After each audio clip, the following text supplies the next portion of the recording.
ها ولد ياتي ها ولد ياتي شكرا شكرا شكرا شكرا شكرا شكرا شكرا شكرا شكرا إمام مهدي Imam Mahdi, Imam Mahdi, Imam Mahdi. Where are you, our Imam? Where are you, our Savior? Where are you, our Imam? Where are you, our Savior? Imam Mahdi, Imam Mahdi, Imam Mahdi, Imam Mahdi. You are our help, and we know you are around. Imam Mahdi, Imam Mahdi, Imam Mahdi, Imam Mahdi. La question de l'identité de l'imam al-Mahdi est d'actualité. C'est une question qui interpelle la communauté musulmane en ces temps troubles de Akhirul Zaman. Qui est-il? Comment le reconnaître? Sur quel indice devrions-nous nous baser pour dire avec certitude que tel individu est l'imam al-Mahdi? À l'extrême ouest du continent africain, dans un petit pays que l'on nomme Sénégal, un personnage énigmatique suscite bien des interrogations. Seydi Mohamed El-Cheikh est son nom. Il ne laisse personne indifférent tant son discours est particulier et nouveau. Ses disciples croient avec fermeté qu'il est le Mahdi tant attendu. Est-il réellement le Mahdi tant attendu? S'il l'est, alors forcément nous devrions trouver en lui des indices, des preuves qui pourraient nous conforter dans cette hypothèse.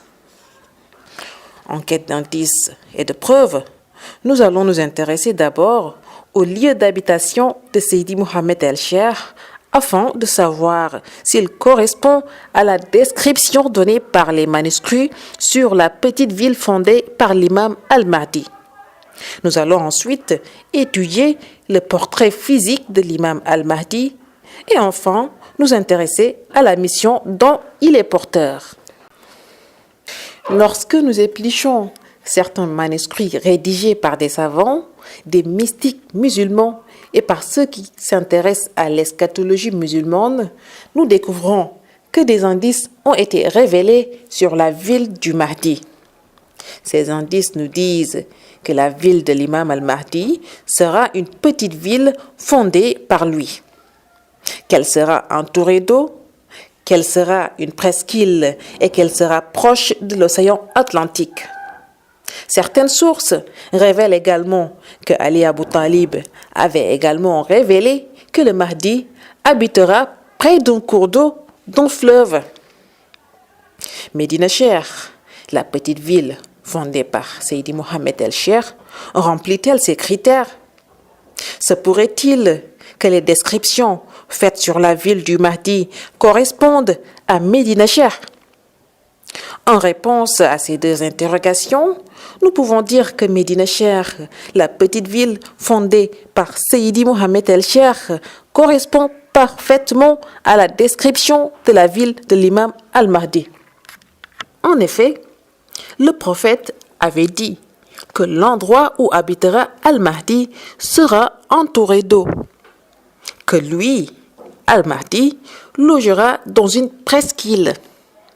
Cette indication prophétique est célèbre dans les livres. Ainsi, le prophète a dit que le Mahdi aura sa propre cité qui sera entourée d'eau. Les images satellites démontrent sans nul doute que Médina Cheikh répond parfaitement aux descriptions données par le prophète et par certains érudits et mystiques musulmans. Médina Cheikh est une ville située dans un pays se trouvant à l'extrême ouest du continent africain. C'est une presqu'île. Elle est entourée d'eau, proche de l'océan Atlantique, non loin de l'embouchure du fleuve Sénégal, là où les eaux du fleuve rejoignent ceux de l'océan Atlantique. La Zawiya de Seydi Mohamed El Cheikh est à moins de 5 mètres du fleuve qui ceinture Médina Cheikh. Les images satellites parlent d'elles-mêmes. Imam Mahdi, Imam Mahdi, Imam Mahdi, Imam Mahdi. Where are you, our Imam? Where are you, our Savior? Where are you, our Imam? Where are you, our Savior?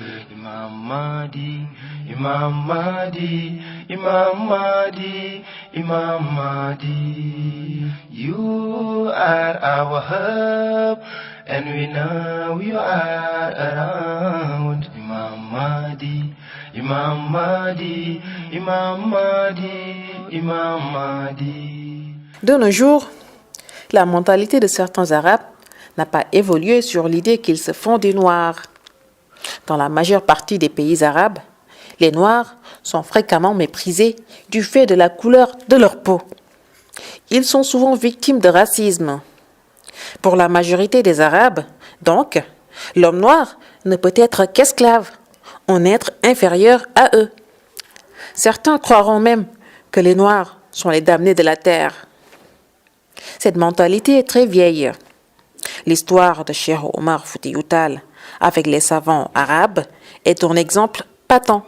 Cheikh Omar Foutiyou Tall, durant son long voyage en Égypte, Jérusalem et au Cham, rencontra de nombreuses personnalités et confronta son savoir à d'éminents savants qui s'inclinèrent devant son érudition, malgré une certaine condescendance à son égard en certains lieux. En effet, par 2 fois, il dut affronter le mépris de certains d'entre eux face à la couleur de sa peau, ce qui, à leurs yeux et selon leur conception erronée, dépréciait la valeur de son savoir. Mais Cheikh Omar Foutiyou Tall, qu'Allah l'agrée, n'opposait à cette vile attitude que plus de noblesse et de détachement. Sa réponse n'avait que l'objectif de les ramener à l'enseignement de l'islam pur qui s'affranchit de toutes ces considérations raciales. Il commença par leur rappeler certains versets du livre d'Allah. Il leur dit, Allah ne dit-il pas, je cite, « Ô homme, nous vous avons créé d'un mâle et d'une femelle, et nous avons fait de vous des nations et des tribus pour que vous vous connaissiez. Le plus noble d'entre vous auprès d'Allah est le plus pieux. » Fin de citation. Sourate 49, les appartements, verset 13. Le messager d'Allah, que la prière et la paix d'Allah soient sur lui, a dit, je cite, « Allah vous a abrogé la fierté de l'ère païenne et l'honneur des ancêtres. Il existe désormais 2 catégories d'hommes, un croyant pieux et un pervers malheureux. Vous êtes les fils d'Adam, et Adam est de terre. » Fin de citation, rapporté par Abu Daoud et Tirmizi, selon Abu Huraira, qu'Allah l'agrée. Il a dit aussi, je cite, « Ô gens, vous avez un seul Dieu, et vous venez d'un seul Père. Il n'y a pas de différence entre un arabe et un non-arabe, ni entre un blanc et un noir, si ce n'est par la piété. » Fin de citation, rapporté par Ahmed selon Abu Nazra, qu'Allah l'agrée. Ne constatez-vous donc pas qu'Allah, qu'il soit glorifié et exalté, a choisi la couleur noire pour certaines choses qui sont les plus honorables auprès de lui, telles sa noble maison sacrée, la pierre noire, et il a choisi que l'encre noire soit utilisée pour écrire le majestueux Coran. Et pendant plus d'1 heure, il cita les références du livre d'Allah, des hadiths prophétiques et des dires des compagnons qu'Allah les agrée sur ce sujet. Ces derniers ne purent que s'incliner devant la justesse de son argumentation, la force de sa détermination et la sagesse de son attitude. Cette parenthèse concernant l'histoire de Cheikh Omar Foutiyou Tall nous pousse à formuler cette interrogation. Les Arabes vont-ils accepter et suivre l'imam al-Mahdi s'il s'avère que le Mahdi tant entendu est un homme noir au lieu d'un arabe? Vont-ils commettre la même erreur que les Juifs qui ont renié le message du prophète Mohammed du fait qu'il était un arabe et non un juif? Les Juifs savaient pourtant que le nom du prophète Mohammed a été mentionné dans les livres saints. Mais malgré cela, ils refusèrent majoritairement de le suivre. Pourquoi? Parce qu'il était un arabe. Ils s'attendaient à ce qu'Allah subhanahu wa ta'ala le fasse sortir à Jérusalem et qu'il soit un juif. Bien que le prophète sallallahu alayhi wa sallam soit un descendant du prophète Ibrahim alayhi salam, ce n'est pas à des hommes de dicter au Créateur son choix. Je cite, « Ton Seigneur crée ce qu'il veut et il choisit. Il ne leur est jamais revenu le choix. » Fin de citation. Sourate 28, verset 68. Notre interrogation revient. Les Arabes vont-ils aussi commettre la même erreur que ces mêmes Juifs en se réclamant peuple élu devant abriter la religion de Dieu? L'islam est un message universel, non réservé à un groupe particulier. C'est également un message destiné à l'ensemble de l'humanité, sans aucune distinction ni exception. Il n'y a pas de peuple élu, ni d'origine ou de classe sociale privilégiée. De nos jours, l'islam est la religion majoritaire du monde arabe. Mais les Arabes ne représentent qu'une petite minorité des musulmans dans le monde, à peine 20%. Les plus grands pays musulmans en termes de population sont l'Indonésie, le Pakistan et l'Inde. An-Nadwi souligne que si le monde arabe a une place importante au sein du monde musulman, c'est parce qu'il est le berceau de l'islam. Or, il ne pourra l'être véritablement que s'il ne se coupe pas des enseignements du prophète arabe. C'est en effet ce dernier qui a transformé en peuple cet ensemble de tribus isolées que formaient les Arabes. Dès lors, si ce monde se coupe des enseignements du prophète, il n'est qu'un corps sans âme. La partie arabe du monde musulman ne peut être réellement le centre de celui-ci que s'il suit les enseignements du prophète arabe et développe sa foi et son éthique en ce sens. Or, dans nos jours, dans la plupart des pays arabes, nous assistons à une course effrénée des richesses et des plaisirs mondains. Les États arabes se font concurrence les uns des autres dans l'érection de gratte-ciel. À coups de milliards de dollars, ils rivalisent dans la construction de la tour la plus haute du monde. Ils sont aujourd'hui si riches qu'ils en méprisent certains peuples, dont les Noirs. L'histoire de l'imam al-Mahdi a toujours rencontré des obstacles sous plusieurs niveaux. C'est Allah subhanahu wa ta'ala qui l'a voulu ainsi, afin qu'il se fonde dans la masse à l'insu des ennemis de Dieu, qui le rechercheront activement. Le public ne le connaîtra pas jusqu'à ce qu'Allah subhanahu wa ta'ala finisse son parachèvement mystique. Il est ainsi venu confirmer la parole véridique du prophète sallallahu alayhi wa sallam, éclaircir les esprits sur les ambiguïtés rencontrées par son histoire et surtout révolutionner le système sous toutes ses formes, politiques, économiques et religieuses. L'étude des sources prophétiques nous révèle une panoplie d'informations concernant l'imam al-Mahdi. Outre les récits à caractère descriptif, physionomie, filiation, etc. L'imam al-Mahdi n'est pas un arabe. Plusieurs hadiths le suggèrent. Nous allons étudier ensemble les sources qui corroborent cette affirmation. Je cite, « Le monde ne disparaîtra pas avant que les Arabes ne soient gouvernés par un homme de ma famille dont le nom est identique au mien. Le monde ne disparaîtra pas et la vie de ce monde n'atteindra pas son terme avant qu'un de mes descendants dont le nom correspond au mien ne prenne la tête de la nation arabe. » Il est rapporté par Ahmad, Abu Daoud et Tirmizi qu'il a déclaré authentique, selon Ibn Masoud, qu'Allah l'agrée, selon le prophète, que la prière et la paix d'Allah soient sur lui, qui a dit, je cite, « Ce monde ne finira pas tant que les Arabes ne soient dirigés par un homme des gens de ma maison qui portera le même nom que le mien. » À l'étude de ces 3 hadiths cités ci-dessus, nous constatons que la formulation de ces hadiths marque une nette différence entre l'imam al-Mahdi et les Arabes. Nous soulignons dans le premier hadith cette formulation « avant que les Arabes ne soient gouvernés ». Dans le second, « ne prennent la tête de la nation arabe ». Dans le troisième, « tant que les Arabes ne soient dirigés par un homme ».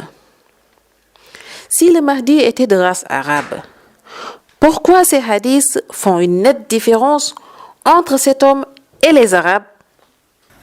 C'est parce que l'imam al-Mahdi n'est pas de race arabe.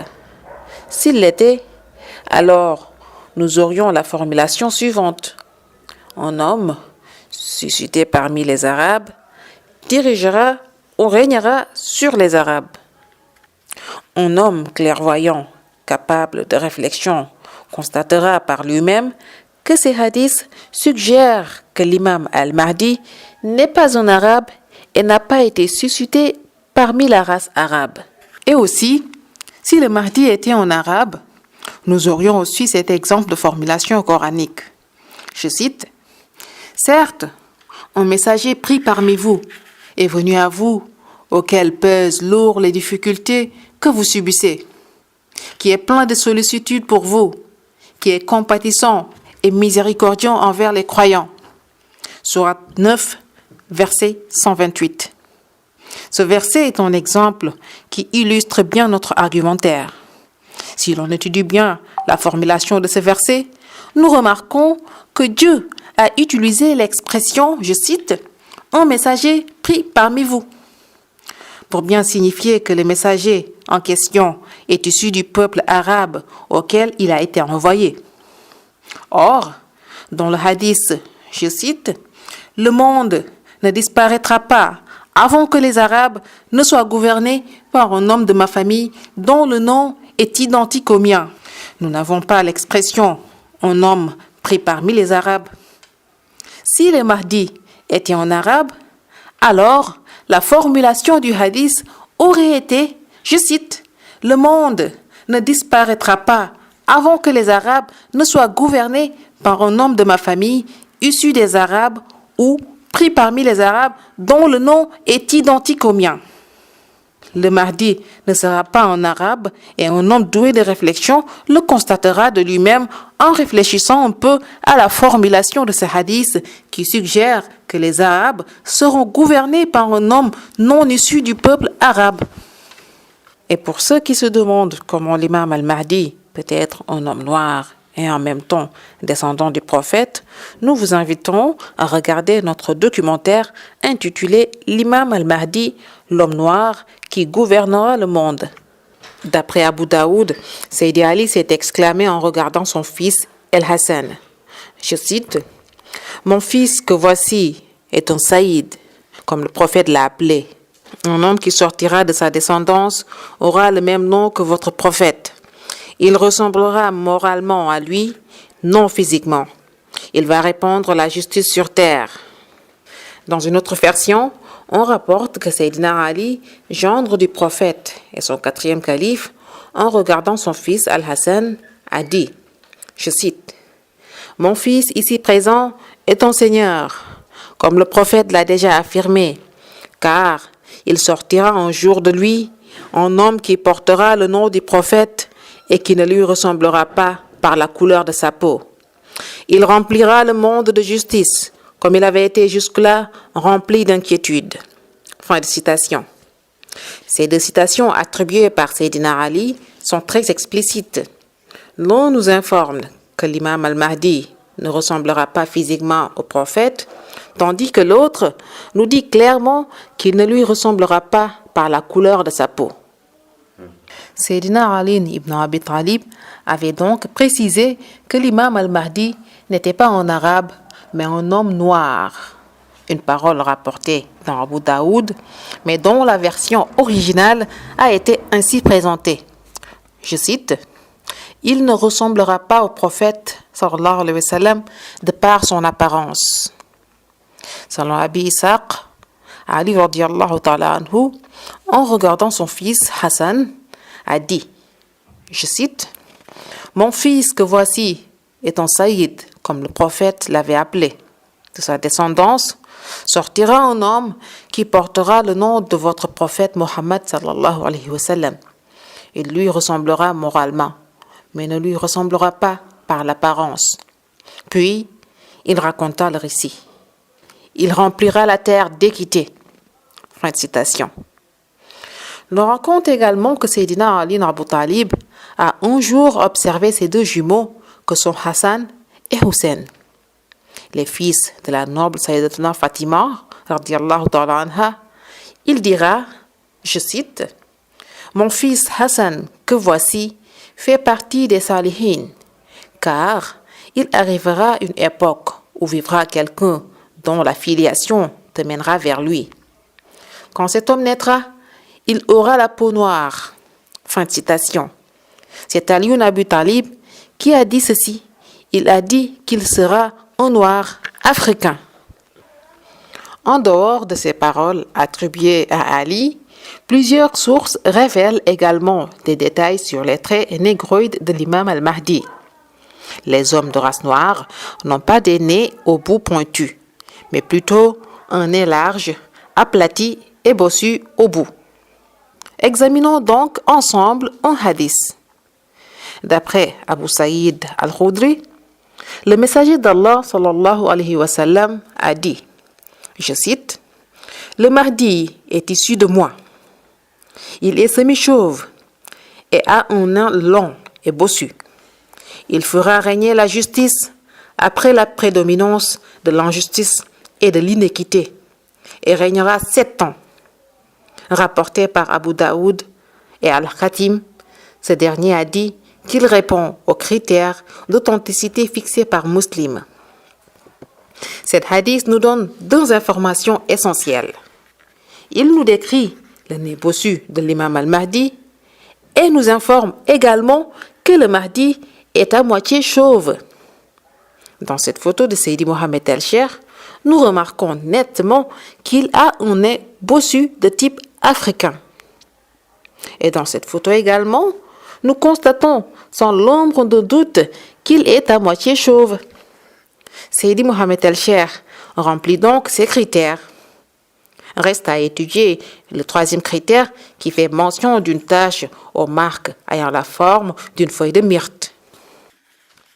En effet, selon le prophète, paix et salut sur lui, l'imam al-Mahdi aura une marque qui ressemble à une cicatrice qui se trouve sur sa joue en dessous de son œil gauche, dont la forme rappelle celle d'une feuille de myrte. Cette marque qui ressemble à une cicatrice et dont la forme rappelle celle d'une feuille de myrte, nous la retrouvons juste en dessous de l'œil gauche de Sayyidi Mohammed el-Cheikh. Observez, l'image se passe de commentaires. Imam Mahdi, Imam Mahdi, Imam Mahdi, Imam Mahdi, where are you, our Imam? Where are you, our Savior? Where are you, our Imam? Where are you, our Savior? Le prophète Mohammed, paix et salut sur lui, avait eu la prévenance de nous donner une description de l'imam al-Mahdi en nous indiquant des signes distinctifs permettant de le reconnaître. Il nous signalait, parmi ceux-ci, un cachet situé entre ses deux omoplates, vers l'épaule gauche, une sorte de tampon visible à l'œil nu. Allah subhanahu wa ta'ala, en procédant ainsi, avait un double objectif: la préservation de la mission de l'imam al-Mahdi et de l'identification de l'imam al-Mahdi. Allah subhanahu wa ta'ala a ainsi doté l'imam al-Mahdi d'une preuve irréfutable appelée le sceau au tampon de la wilaya. L'imam al-Mahdi a non seulement hérité des qualités morales et intellectuelles du prophète Mohammed sallallahu alayhi wa sallam, il a aussi hérité de lui d'une empreinte physique et corporelle avec un sceau apposé entre ses nobles omoplates. Retrouvons-nous ce tampon au sceau de l'imam al-Mahdi chez Seydi Mohamed El-Cheikh? Écoutons ce témoignage.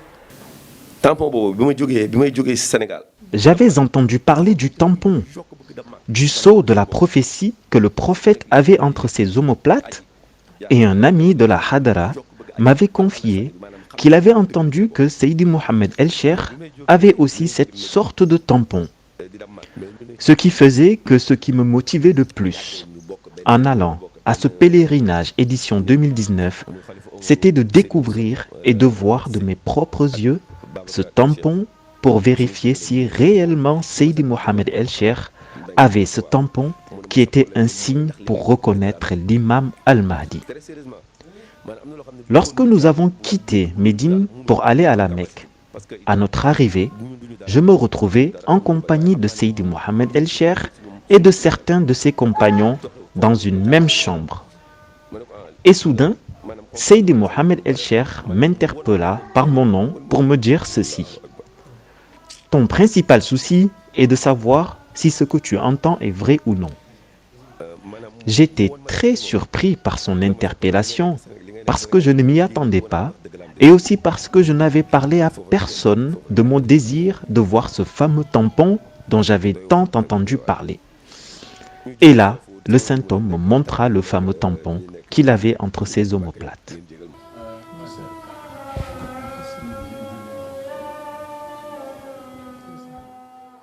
Imam Mahdi, Imam Mahdi, Imam Mahdi, Imam Mahdi, where are you? L'imam al-Mahdi est un personnage clé dans l'histoire sainte.